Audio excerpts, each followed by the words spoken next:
Hello, welcome. We'll obviously start a little bit in a couple of minutes.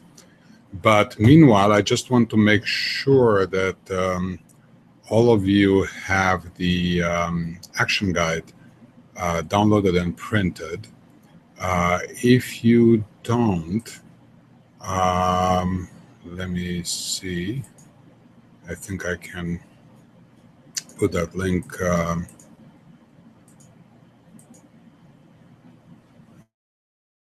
on the screen so you can download it there and quickly print it. The reason I want you to print it is that there are spaces there that you're going to actually write things in so that we spend this time more effectively. It is, let's see, about 4 minutes to the hour, so we will start at the top of the hour just giving the, let's say, 5 minutes of courtesy to those of you who may have had, I don't know, maybe some technical difficulties to access the Hangout the page, etc., etc. So just make sure that you have printed the action guide. So if you have printed an action guide and you have not answered the one question that I asked in the couple of emails that I sent over the past couple of days, confirmation emails, please go to that, click the button on the right-hand side of the screen right now, and quickly answer. Will take you 20 seconds to answer the question. It gives me an idea of more of what kind of challenges you are facing right now in your own business, or in the business that you are thinking the system may be good for. All right. Okay. Let's see. 3 minutes to the top of the hour. Once again, the action guide. It's a 28-page action guide. And I would love you to have it printed on paper so that we can move forward and you can actually get the maximum benefit out of this hour. Now, let's see.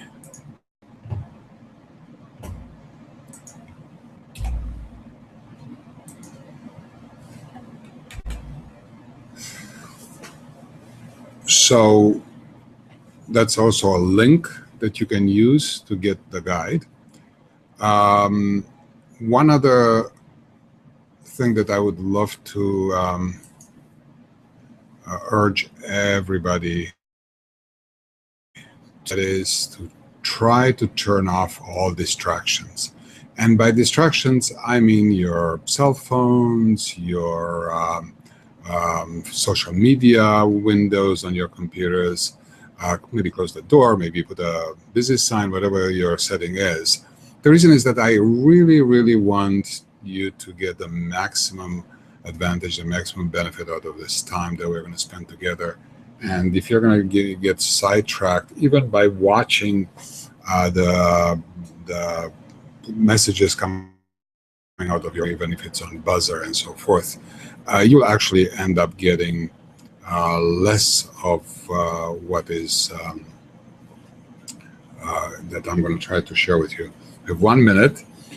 So one other thing is that on the right-hand side, there is a box, a chat box, where you can actually ask questions. So this is the one in which I am actually typing right now. Hello. You should have all gotten hello in that box. So you please ask questions when they come to you. You don't have to wait until the end. I'm going to try to answer as many questions as I can at the end. In fact, I'm going to try to stay around for as long as it takes to answer all the questions if we have any. But write your questions as they occur. All right. Okay, I think it's the top of the hour, so we'll get started in just a few seconds here.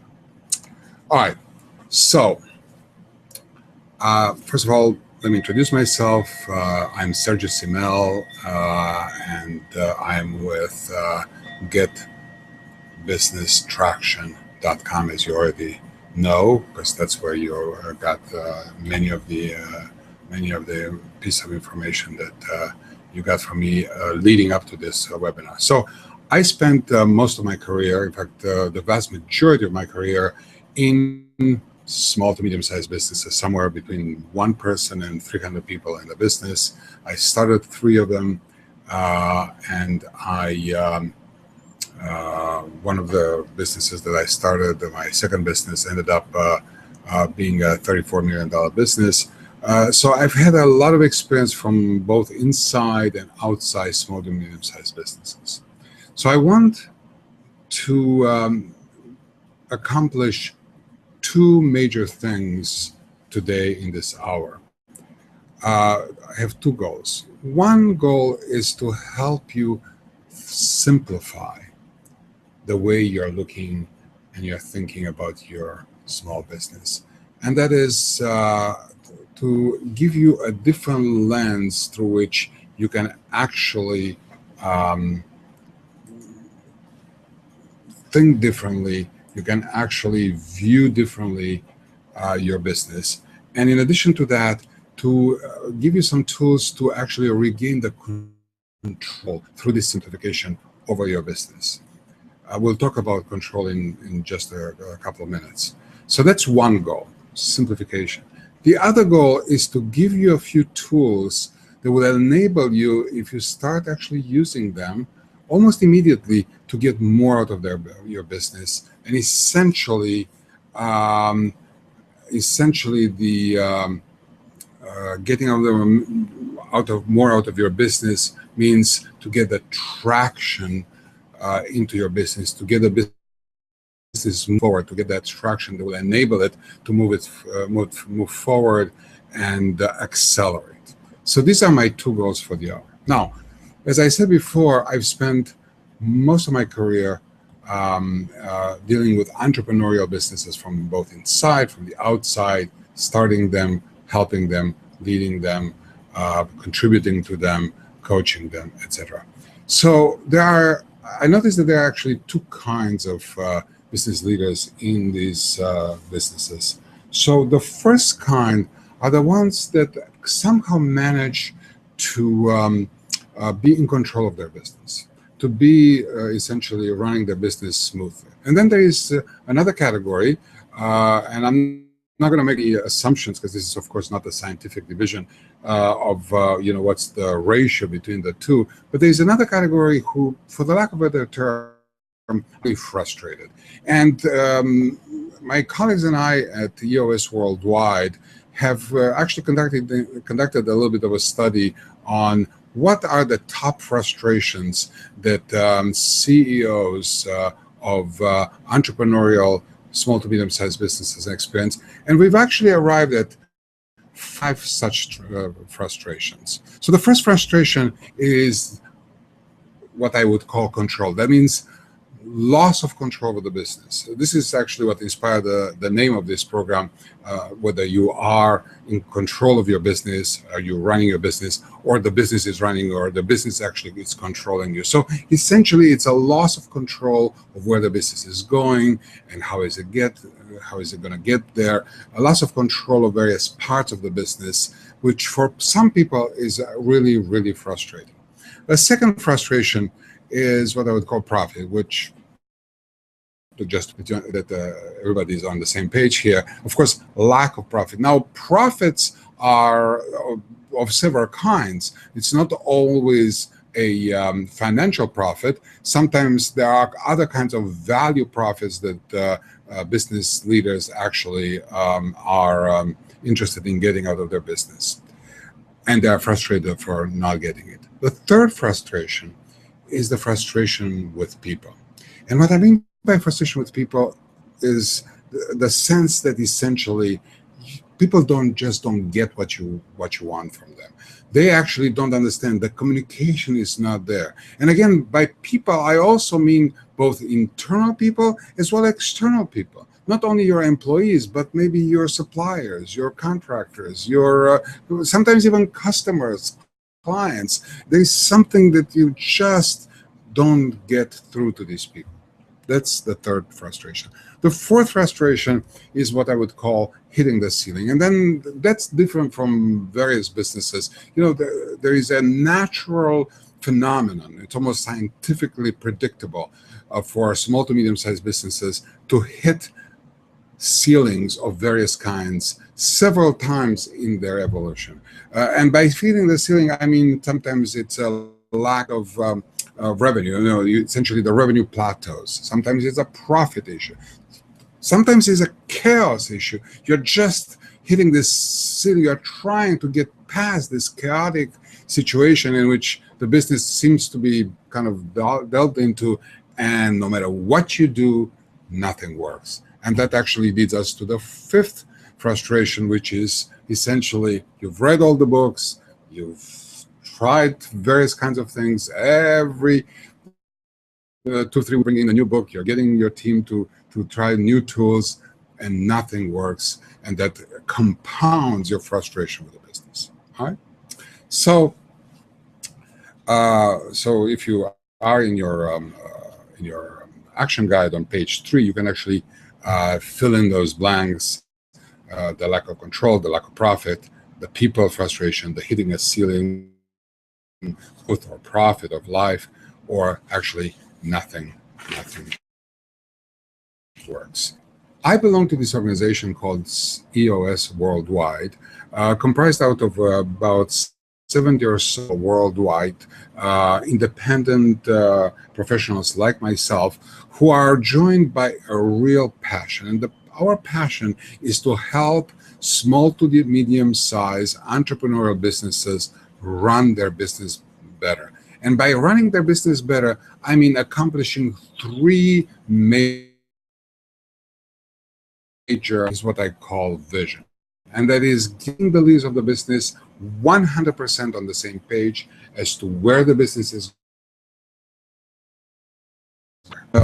Outcome is what we call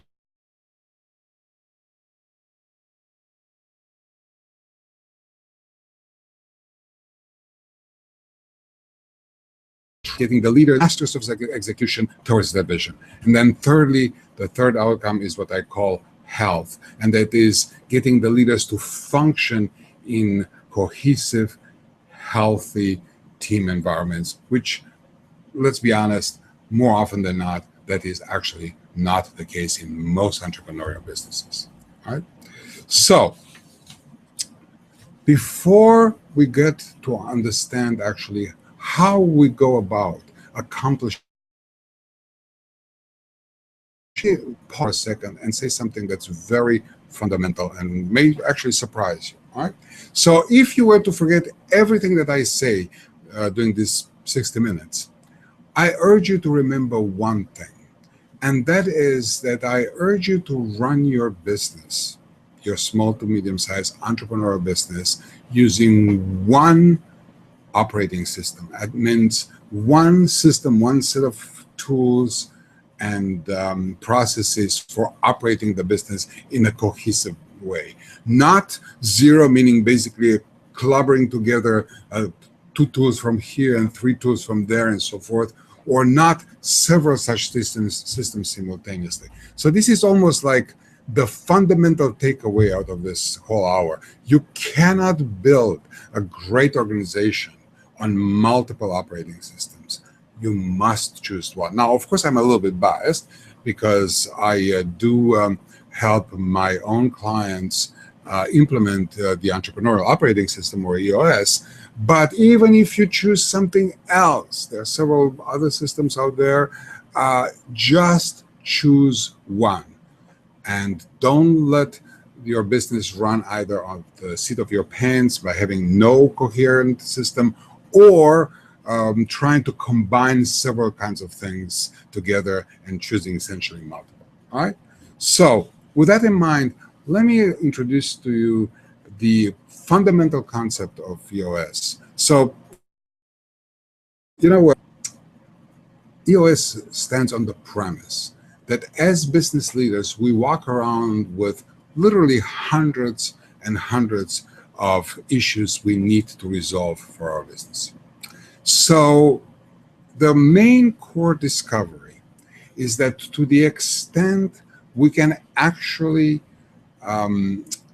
strengthen exactly 6 components of our business, all these issues that we're walking around with actually start falling into place. Now, this is not some sort of a miracle that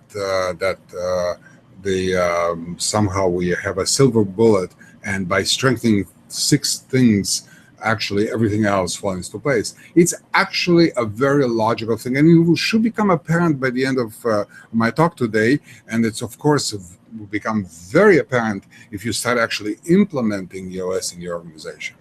But the fundamental insight here is that all these issues are just symptoms of 6 fundamental root causes. And if we strengthen the 6 areas of our business, all these symptoms actually become much easier, much more optimal, much clearer, much more in front of us to resolve. So what are these 6 things? Let me go through them first, and I'm going to delve into more detail in each one of them. The first component is what we call vision. And by vision, I mean getting everybody in the organization 100%. I don't mean 99%. I mean 100% on the same page, in sync as to exactly where the business is going and exactly how we currently plan on getting the business there. So that's number 1. Number 2 component is what we call people. You cannot build great organizations without actually having great people. Now, the discovery here is very interesting. The discovery is that what constitutes great people is actually different, is actually unique to each business. So having the right people for your business and to the right seats is what constitutes the second component. The third component is what we call data. And this is about eliminating all the subjectives and the egos and the opinions and running your business on the basis of a well-constructed set of measurables, of numbers, of objective numbers that give you a pulse of how the business is actually moving forward. The fourth component we call issues. And this is about building a muscle.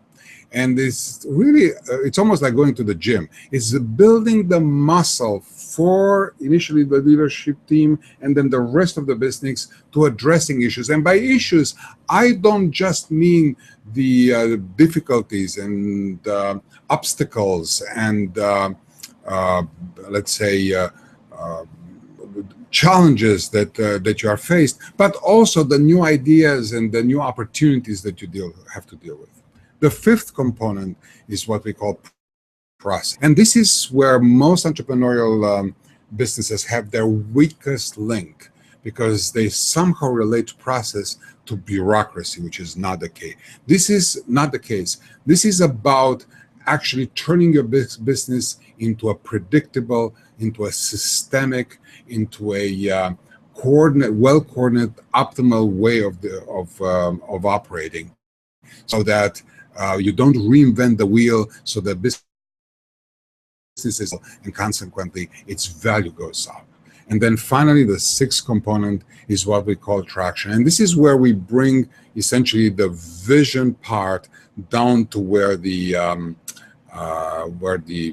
rubber meets the road, and that we create this pulse, this constant movement forward of the business by creating a set of disciplines and accountability mechanisms and accountability processes, so that the business, starting with the leadership team and ending with the rest of the organization, starts gaining this traction. So these are the six components that we actually want to to strengthen. So let's actually go back and do a little bit of a deep dive in each one of these components. So the first one is what we call vision. And for each one of these components, we actually define two fundamental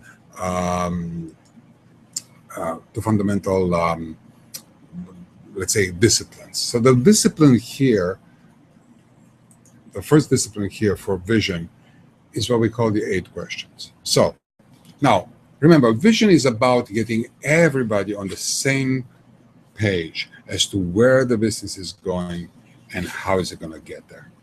So the question is, how do we do that?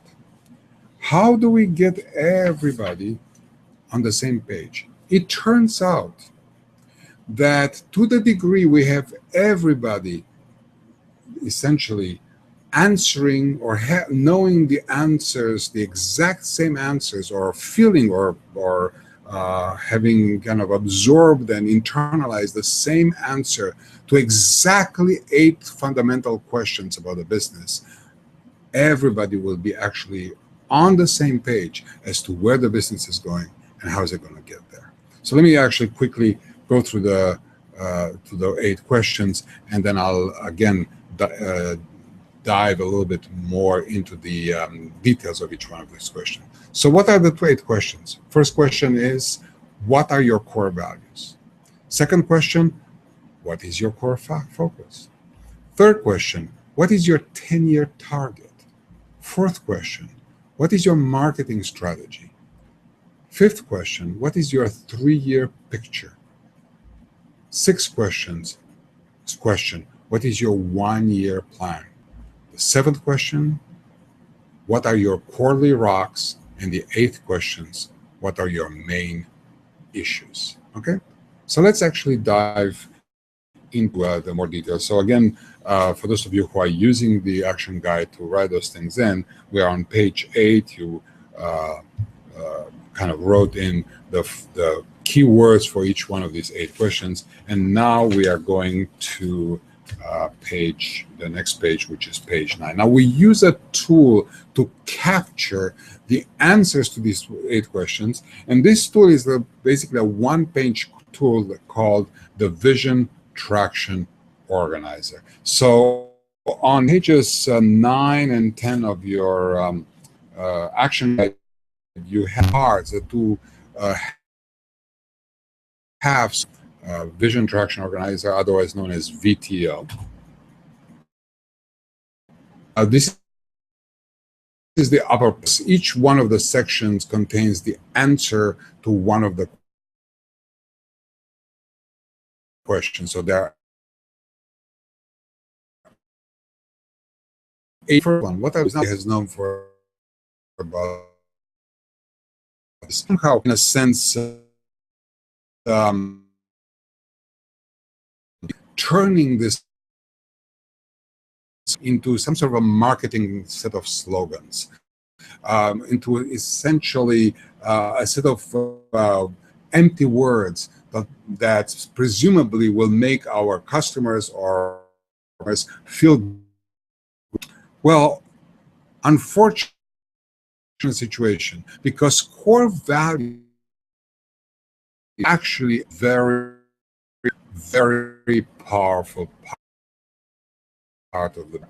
Defines literally who you are at the core as people, not as a business, but as people.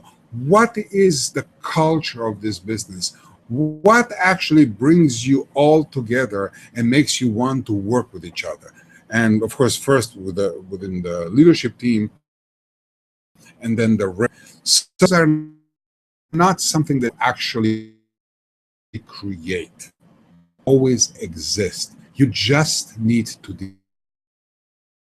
So with my a client, a very, very systematic process of actually discovering what their real core values are in an organization, and then having people actually admit it. And that's actually happens to be one of the hardest things for people to admit what their core values are. For example, I'll give you an example of one of my clients working set of leaders in this business. One of those companies where, I don't know, people expect or are not surprised to get an email at 1 o'clock in the morning. And we went through the process of discovering the core values. And then towards the end, I noticed that, they never mentioned that aspect. Well, if somebody comes in and joins this company or joins that leadership team and does not have that kind of value, that person will actually feel alienated. They will not belong to that. They will not fit. All right? So you have to really admit the 3 to 5 core values that define the culture of the business. So that's the core value. It's a whole process to actually discover that. The second component, the second question, if you wish, is what is the core focus? And again, that's something that has all kinds of other names in various kinds of business theories. Literally, we are talking about that part that comes from the core. And again, it's not something that gets constructed. It's something that needs to be discovered about an ongoing business. Remember, we are not talking about starting a business here anew. We are talking about actually running a business that exists. We have to discover what is it that we have to stay laser focused on so we can achieve our goals. So that core focus actually has two hemispheres, two pieces to it, almost like the brain. There's a right and a left side. So on one hand, half of this core focus is defined by essentially actually engage in this. What is our purpose, our cause, our passion? What is it that gets us all up in the morning and absolutely excited and willing to go to work and tackle the business issues that we are faced with? That's half of it. The other half is actually about our skills, or as we call it here in the VTO, our niche. What is it that we are actually the best at? Or asked in a different way, when we do our best work, what is it that we do? It is always the combination of the two, the passion and the skill, that actually create or define the core focus. And the core focus is not just something that keeps us focused, laser focused on, towards the goal, but also is a mechanism that enables us to repel distractions, because it is actually the distractions that cause many businesses, especially entrepreneurial small to medium-sized businesses, to fail, where essentially the leaders don't have a clear definition in their heads about what their core focus is, and they are actually way too eager to essentially go from left to right, or left to right, or left to right, trying to accommodate all kinds of shiny objects as they actually occur. The third question is the 10-year guide. And by the way, 10-year is just a kind of an arbitrary thing. It's essentially, we're talking about here the definition of that fundamental goal, 5 years or beyond. 10 years happens to be the average across all our clients. We've actually implemented the OS across more than 1,200 small to medium-sized businesses across North America and worldwide right now. So as an average, it turns out it's about 10 years. But anything that's beyond 5 years, it can be 5 years, it can be 10, it can be as many as 30 years out. And it is really that goal, that big, wonderful, energizing goal that can get the entire team, the entire organization, all jazzed up behind it and all supportive of it. What is that definition? As you notice, it's a very short definition. It has to fit into 1-2 sentences there so that everybody can internalize it easily. Remember, VTO is not as much as a discovery document. It's to a large extent a document aimed at communicating this, and we'll talk some other time about communicating this to whom. The fourth component is what we call marketing strategy. And this is about how everybody in your organization, not just marketing and salespeople, but everybody in the organization projects what we do to the rest of the world. So there are actually 4 components to it, and everybody has to get essentially on the same page as to how they project what we do, how they talk about who are our ideal customers, what is exactly the target market, why is it, and as you know very well, trying to satisfy everybody in the marketplace is usually the nail in the coffin of many entrepreneurial businesses. So that's the first piece. The second piece is the definition of our 3 uniques. What is it what are the top 3 things that only us can provide them all? Yes, there are other people who can provide 1. Yes, there are other organizations that provide 2 of them, but it's only us that we can provide all 3 of them. What are the 3 top things that we can say confidently with people? We are the only ones who provide these 3 things, and all 3 of them. And then there are 2 other components here that strengthen our marketing message. One of them has to do with what's our proven process. Our proven process of actually satisfying our customers. How do we actually go about creating our product? How do we go about delivering our service, depending on what kind of business we are? And then finally, what is the guarantee? What is it that we absolutely guarantee to each one of our customers that we'll do for them? And of course, that differs from business to business. Okay, so that's the marketing strategy. And now we move to the right side of the upper part of the VTO into the 3-year picture. So what happens here is that most entrepreneurs, most visionaries have this kind of a vision, this image of where the business is going. The problem is that vision is mostly in their heads. And they assume that everybody else has that mind share with them. The reality is that in vast majority of the cases, and I would even venture to say in all cases, the rest of the organization does not have exactly the same share.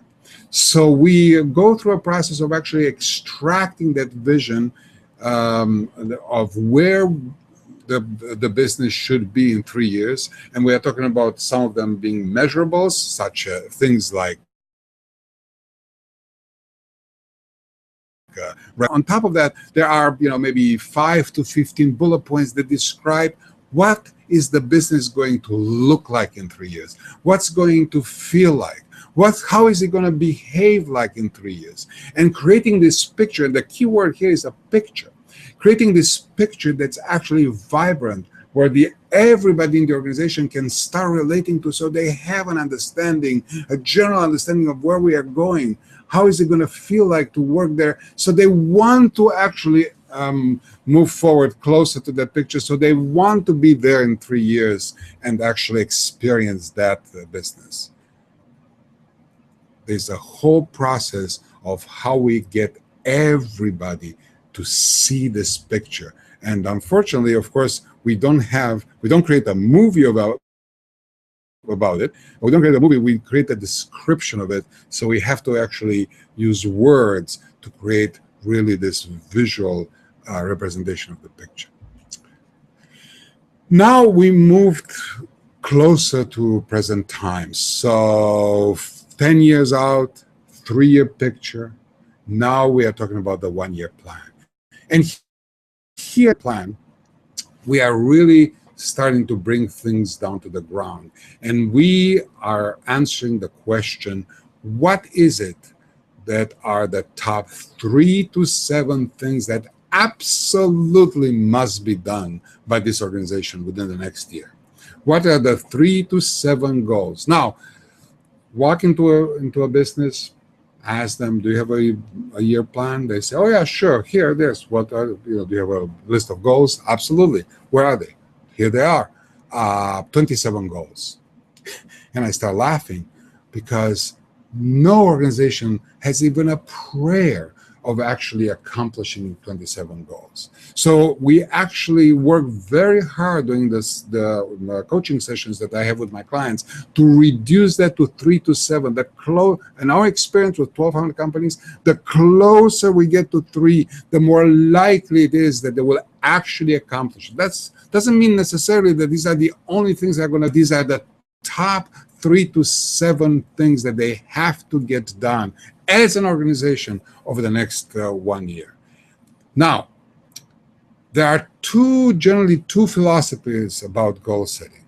There are these people who basically set a goal of, I don't know, going to the stars, and they end up on the moon, and they declare victory because, boy, I mean, getting on the moon is no small feat.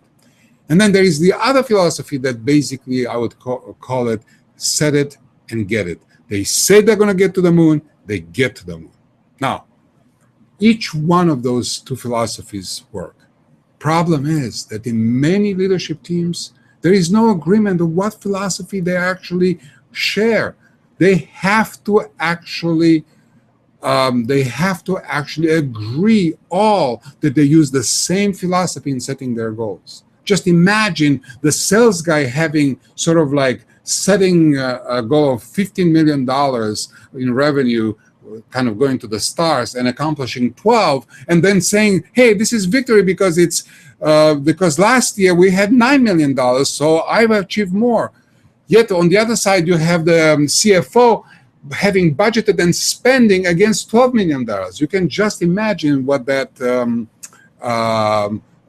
leads to a company. You can actually end up bankrupt just because of that miscommunication, misalignment as to what the philosophy is in setting goals. Now, the next piece is even closer. We create in EOS this world, this 90-day world, this quarterly world. Rocks is a juicy term. It comes actually from Stephen Covey. I urge you all, if you are not familiar, to go to, and best place to go to is actually to YouTube and type in Rocks and Stephen Covey. And there are many videos, and just watch one of the videos. It's probably 7 minutes long, and you'll understand the notion of rock, which means basically the most important thing. Here is basically a definition of the most important 3 to 7 goals that we must accomplish within the next 90 days, and who in the organization is going to be held accountable for the accomplishment of that goal. All right. So what must get done in 90 days, as I call it here, what are the 3 to 7 lead dominoes for this period, and who's going to be held accountable? Now, question is, why 90 days? Why not a month? Why not 120 days? It turns out that there is actually science behind it. If you take a group of people and you line them up perfectly, and everybody's on the same page as to where are they supposed to go, somewhere around 90 days, they're going to be so disaligned, it's not going to be even funny. There have been studies done that. So it's the natural time to bring them back all together, to look at what they've been, to look at what they are, to set new goals and realign them for the next 90 days. Then they go off, nose to the grindstone, starting to work on this, then come back up for air 90 days later, and we go through these cycles of 90 days. This is one of the 3 cycles, the 3 pulses in the EOS system. And then finally is about the issues. Now, again, these are both obstacles and barriers and challenges on one hand, but also opportunities and ideas. The most difficult part, and this is actually one of the roles that I play when I work with my client, I'm playing this role of facilitating this discovery,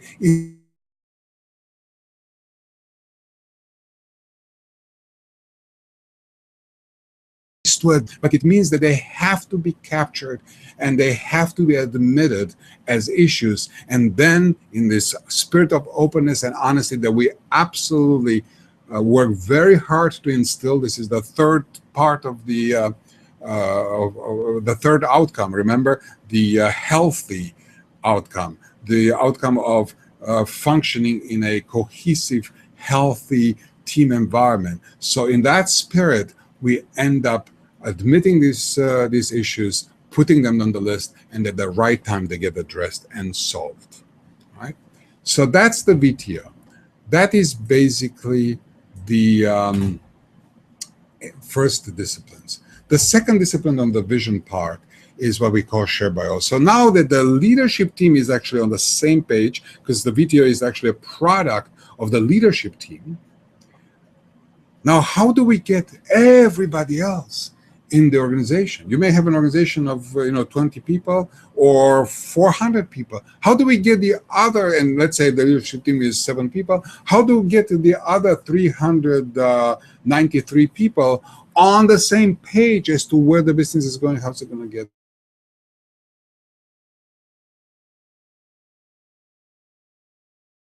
Every quarter, remember, a piece of the video, at least actually 2 pieces of the video, get updated every quarter. That is the quarterly rocks and the issues list.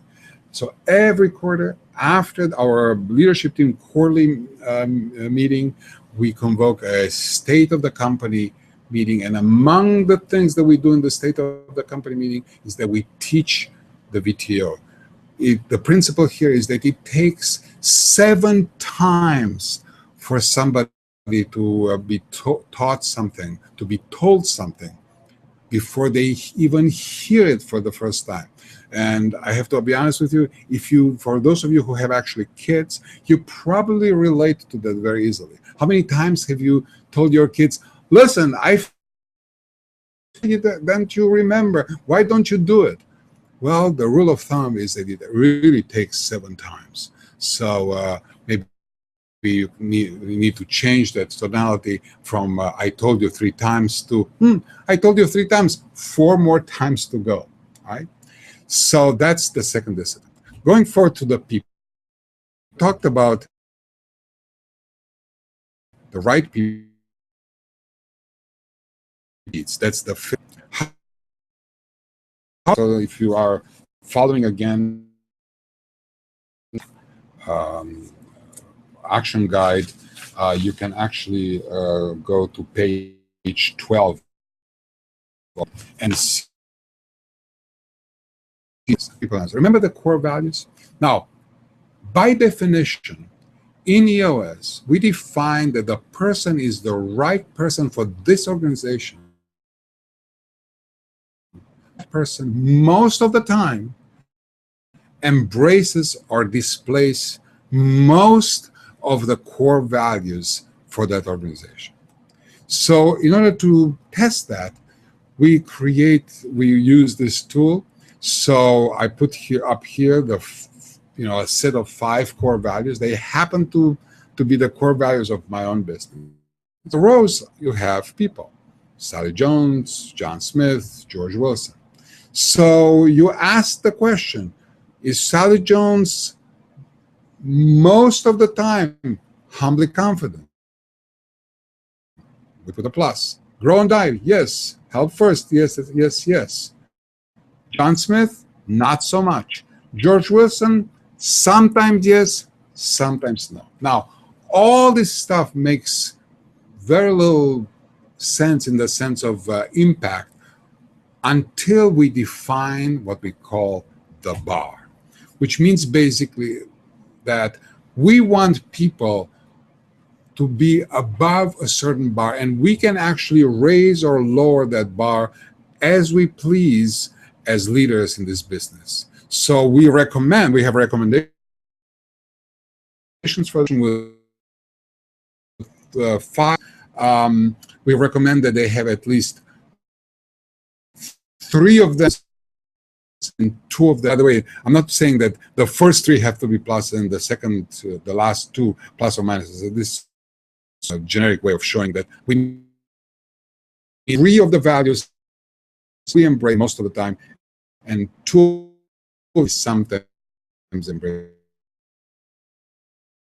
with people as. So that's how we determine whether we have the right. In order to determine with us, and we go actually buying the right structure for the business. For that, we use a tool called the accountability chart, which is sort of like a org chart on steroids. The difference will be apparent in a second. So we start with a generic structure. So that every single business in the world has the fundamental functions. Sales and marketing, they have to sell, market their services, their products. Operations, they have to produce, deliver, create their products or services. And finance, they have to manage the money or the resources. In addition to these three fundamental functions, and there is no business in the world, even a one-person business, even me being a one-person business, I have these three functions. I happen to be the same person occupying all these three time, but I do have these three functions. In addition to that, there is a fourth function called the integrator, and that function is responsible for actually making sure that these all other functions cooperate well, they integrate well, so that the right communications, the right balancing acts are actually in place. So we take this generic structure and we work towards making it fit the specifics of your business. So there are two kinds of customizations that we do. Now, in above almost precisely 50% of our clients, it turns out that there is a fifth function, and that is called a visionary. Now, there is a huge difference between the visionary and the integrator. And you can actually look at on page 13 and see the kind of the characteristics of the visionary and the integrator. So the visionary is usually that function that has to do with the great ideas of the business, the great creativity, the great relationships in the marketplace, the R&D part, and so forth. So a visionary is highly preoccupied with the culture of the business. The integrator, on the other hand, is more of the person who basically gets his or her pleasure out of making sure that everything functions right and everything is integrated, that all the obstacles are removed, that basically is the drum beater and the back end. Okay, so that's one customization that happens in half of the other customization is that we take these three functions on the bottom, and sometimes we have to split them, and we define exactly what the functions are by giving them 3 to 5 bullet points of what the roles and responsibilities are for each one of these functions. So we actually, you may end up with either somewhere between 3 to 7 typically. Anything beyond 7 becomes a problem in itself. So sometimes you split, in some organizations, sales and marketing are 2 different functions. In some other organizations, I don't know, R&D and delivery are separate organizations. Some other parts, HR and finance are separate, et cetera, et cetera, et cetera. All right. So then we actually use a tool to make sure that we match the right people into the right seats. And the tool is called GWC. Now, GWC stands for Get It, Want It, Capacity to Do It. So we go back to the People Analyzer. We add these 3 columns, and we answer the question: does Sally Jones get this particular function? Does she want it? Does she have the physical, emotional, intellectual, time, space, etc., capacity to do it? And the truth is that we must end up with 3 non-negotiable yeses. That's the bar for anything short of that will absolutely create problems sooner or later. That's our experience with over 1,200 businesses. So that is actually about people. Moving forward at a little bit of a higher speed, data. Remember, data is about running your business not on egos, on impressions or opinions, but based on actual numbers that give you a pulse of where the business is. And we use a tool called scorecard. And the scorecard looks something like this. You have a more complete version on page 15 of your action guide. It's basically a set of measurables, typically somewhere between 5 to 15 such measurables. Each measurable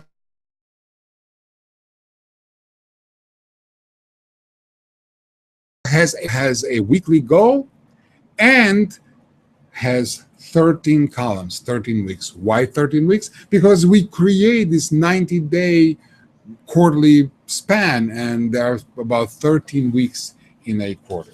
Okay, so examples of such measurables are shown on page 16. They can be, weekly revenue, cash balance, sales calls, etc. These are some generic examples just to ground you a little bit. And then we not only have a scorecard that's actually operational at the corporate level, but we actually start moving them down as we roll out the same tools throughout the bottom of the organization. So at the end of the journey, you end up with everybody having measurables, from the reception at the front door all the way to the engineer in the back room, to the salesperson, to the CEO, etc., etc. Everybody ends up with 1 to 3 such measurables. And that gives us basically a pulse, a weekly pulse for how the business is going. Now, let's pause here. So we imagine now that you have a business where everybody's on the same page as to where the business is going, how's it going to get there. You have all the right people, right, for this organization, in all the right seats, meaning the structure of the business that will get you to the next stage. And everybody is actually getting this weekly pulse about how the business is going based on actual measurable data, as opposed to their opinion this is going. So imagine that you have that kind of organization already with these 3 components strong. Well, if you look at page 17, that organization will be an organization that's lucid. It uses actually measurable data to run it. It's open. It has this level of opening. Everybody's on the same page. This level of honesty. The right people in the right seats. It's actually a transparent organization. There's nowhere to hide. So with that in mind, if this thing actually resonates so far, we have just gotten through half of the mile, and we're going to speed through the end of it in a few minutes. But if this resonates so far, I have an offer for you. I am going to offer you 90 minutes of my time at absolutely no cost to you and no obligation, entirely on my dime, for you and your entire leadership team, where I'm going to show everybody what the system is, how it works, and specifically how I go about implementing it for my clients. What is the process that I take, this journey that I take all my clients through to implement EOS. So if you are actually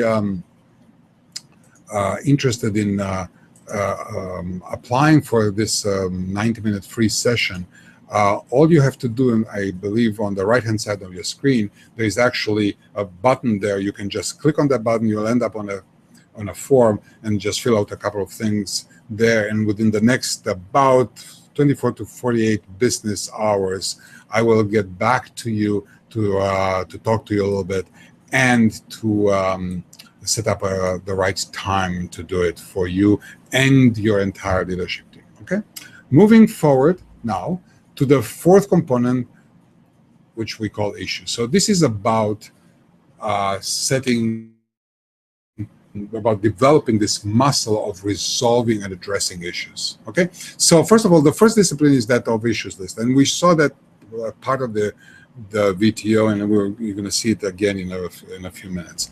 But the second discipline is the one that I want to actually focus on, and that is basically the discipline of how we go about solving issues. And this is a practice that, when mastered by everybody in our EOS companies, it has enormously powerful impact on the organization's ability to absolutely and predictably solve issues and solve them in a timely, effective way. So what happens basically when people are faced with an issue?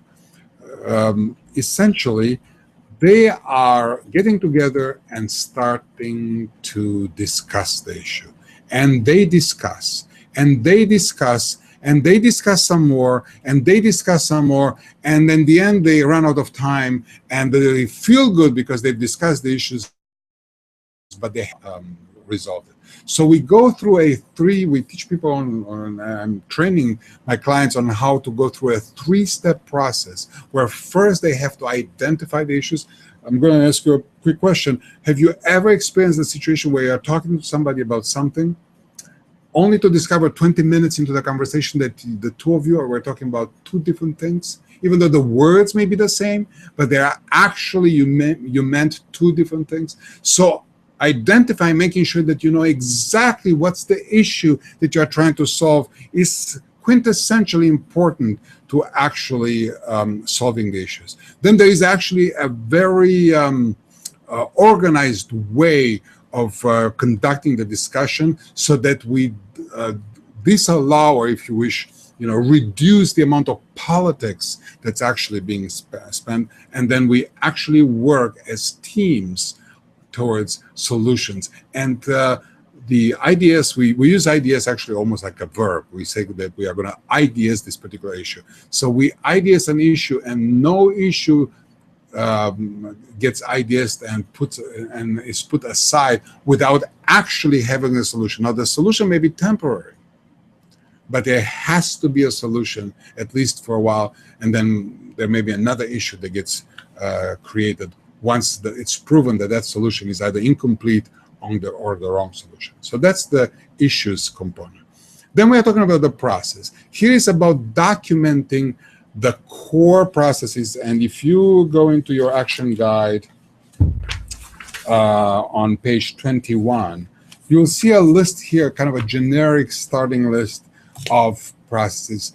Every business has a set of core processes. And what I mean by core, I mean those processes that affect 80% of the activities of the business. So we actually take a very simplified approach to document them. There's a tool that we use for documenting these processes in a 3-step process. So we end up with, if you wish, the book. Well, these days they're not really physical books.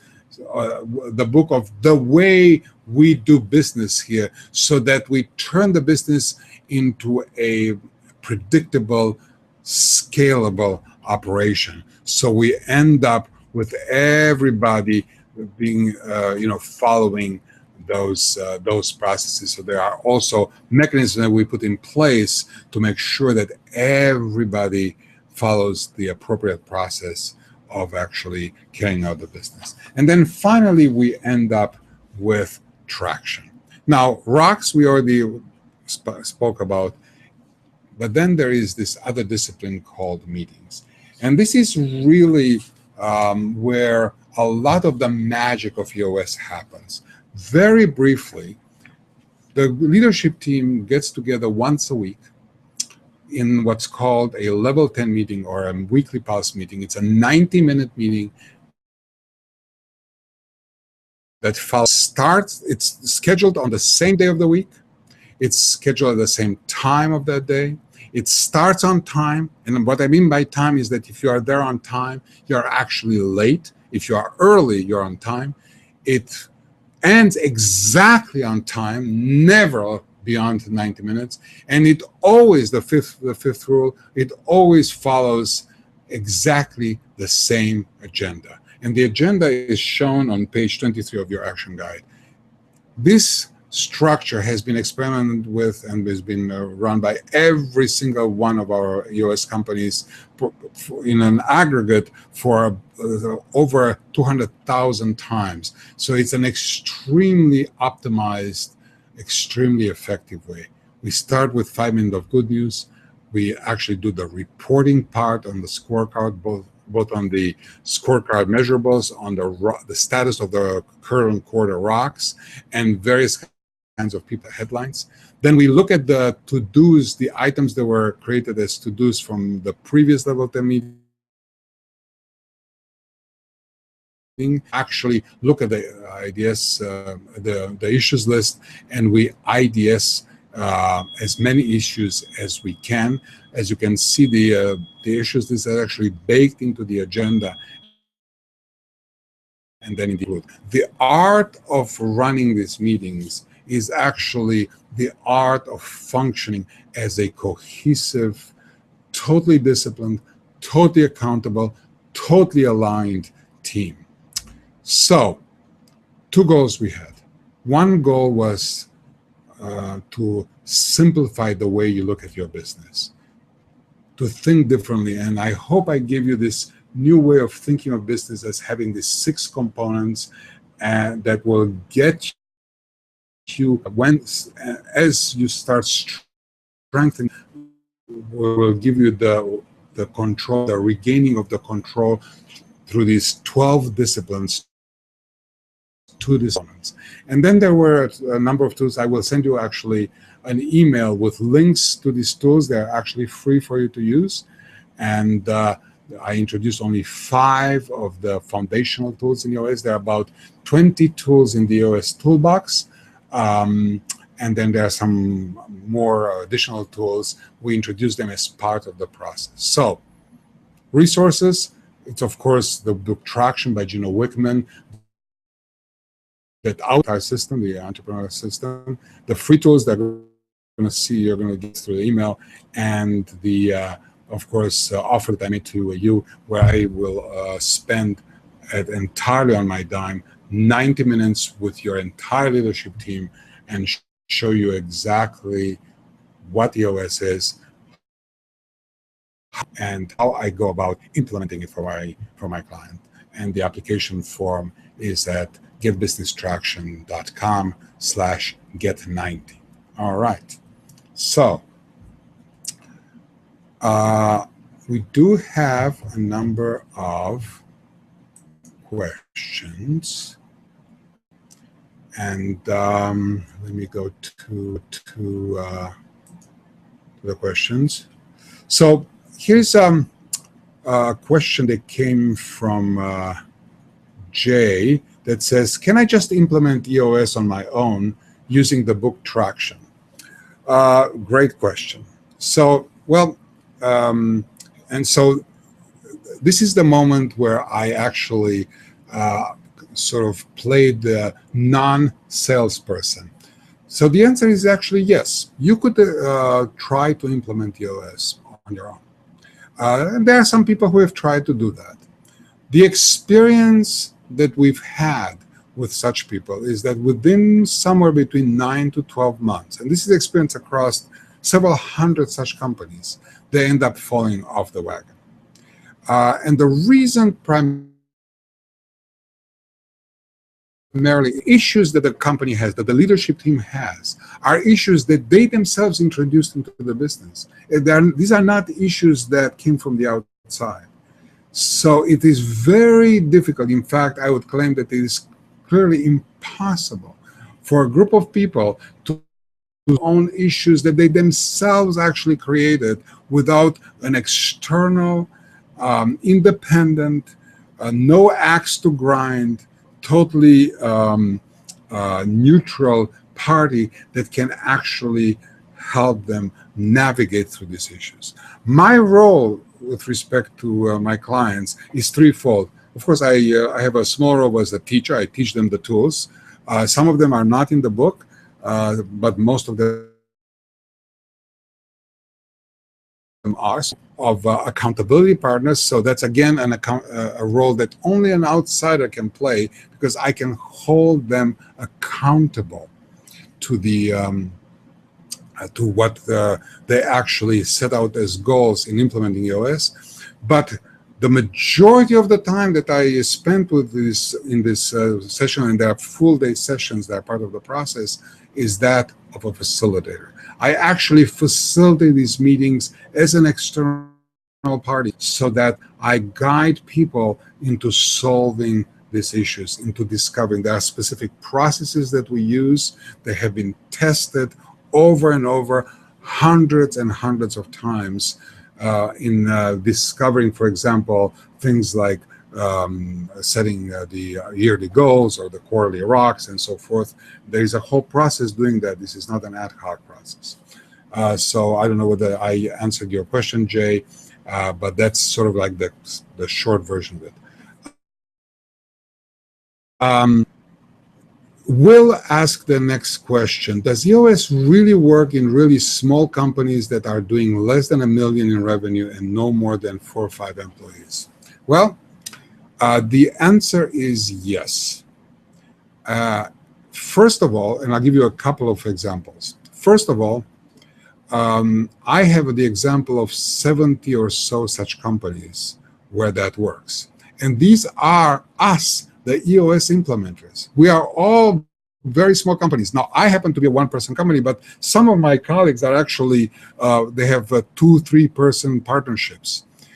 We actually run our own businesses using EOS, every single tool. I actually have a weekly meeting. Now, not with myself. It's a little bit of a different setup, and I can go through that detail when I talk about it. But if I had a partner, for example, in the business, there will be just him and I, or her and I, right?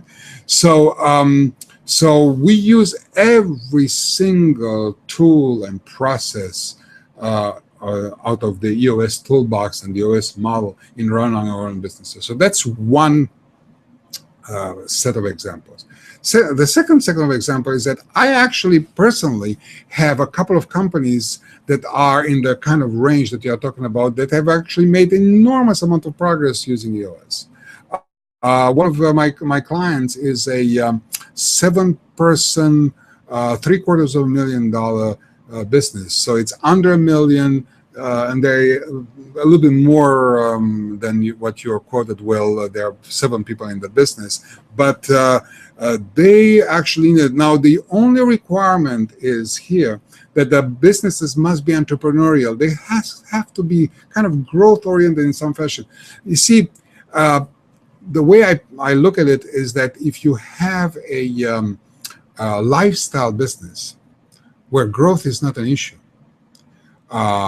then perhaps some of the stuff that EOS arms you with, that enables you to do, are not important to you. So that's also the another part of your question. Here's another question that came back also from Jay. How long will it take to implement EOS with you? Well, this is actually a question that I get, of course, all the time. And I have 2 answers to it. One that's more factual, and one is why I have to answer the question like that. The factual question, the factual answer, let me start with that one first, is basically based in our experience. So it's basically an average. So across those 1,200 or so companies that we've been moving through the EOS process, typically it takes somewhere between 18 to 24 months on average to fully implement EOS within the entire organization. Now, sometimes it's shorter, sometimes it's longer. It depends. The system is the same. The process, and that's the role that I play, the process is actually adjusted to fit the snowflakiness of every single case, which is different. You're dealing with different businesses, different sizes, different types of people. They have different characteristics to them. But that's actually the factual average, somewhere between 18 to 24 months. Now, I have to say, however, is that some of our clients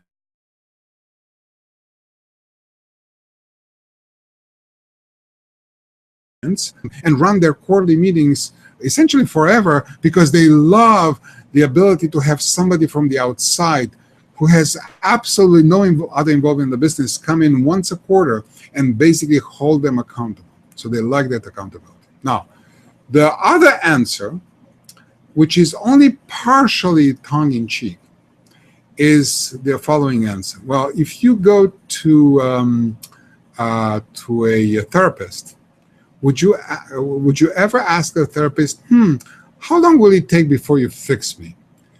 The truth is, and really it is somewhat tongue-in-cheek and somewhat, and I hope I don't insult anybody here, but somewhat actually to a large extent true, is that it really largely depends on the level of dysfunctionality the leadership team has when we start.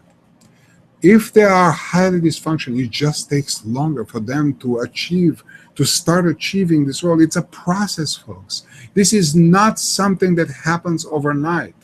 And that's why, the system is very simple, but it's not easy, because a lot of it has to do with putting mechanisms in place that people actually, if they follow it, will start changing. And transformation is, what can I tell you, not something that happens by next Monday.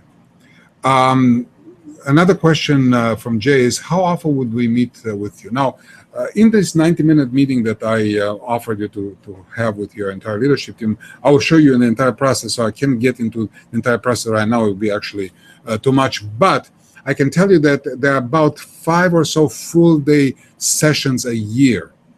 And then I provide some support in between, but full-day session. And when I mean full day, I mean full day. Some of those sessions are really long because it's a lot of work. These are not me teaching stuff. That's just about 10-15%. It's actually the entire leadership team doing a lot of hard work. And sometimes it can be, they are really not on the same page to start with. It takes a while to get on the same page. People have divergent opinions, and sometimes it's not so clear how divergent they are until we actually get into the meat of things. So there are about 5 to 6, depending on when they start, such sessions a year. All right. Let's see. Are there any other questions?